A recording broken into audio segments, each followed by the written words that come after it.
Ayan, hello guys! Welcome to my vlog. Charot. Joke lang, oy.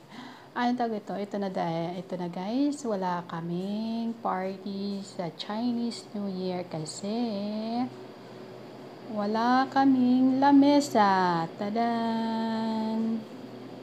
Ganyan lang siya guys. Yan.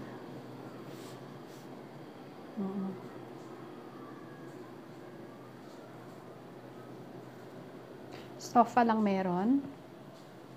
Maliit na lamesa, maliit na upuan. At yung mahjong table. Yan lang ang meron kami. Kaya, walang party sa Chinese New Year. Doon kami sa iba't ibang bahay. Sa lola, sa tita, sa kapatid. Dadayo kami ng kain. Pero walang kainan dito sa bahay. Kasi hindi dumating ang kanilang order na lamesa. Yan lang guys. Bye-bye.